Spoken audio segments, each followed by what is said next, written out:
xentiña, eu son Vanessa Santiago e quero presentarvos a miña primeira novela de maxia, que é o segundo número da colección de contos extraños, a miña primeira novela de, publicada a finais de 2020.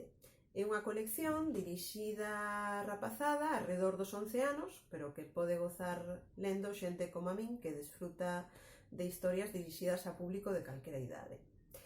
Titúlase As probas do mago e, como o seu nome indica, está protagonizada por dous rapaces, Foucault e Aldara, que deberán superar unha serie de probas preparadas polo mago Roque Dúas Augas, que está na procura dun novo aprendiz.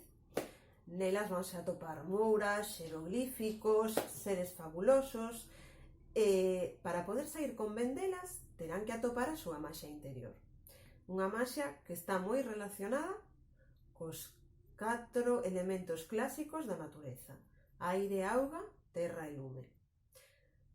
Gustaráche esta noveliña se desfrutas coa fantasía e coa imaginación, cos retos, cos enigmas e, ademais, poderás aprender mitos e lendas da nosa contorna.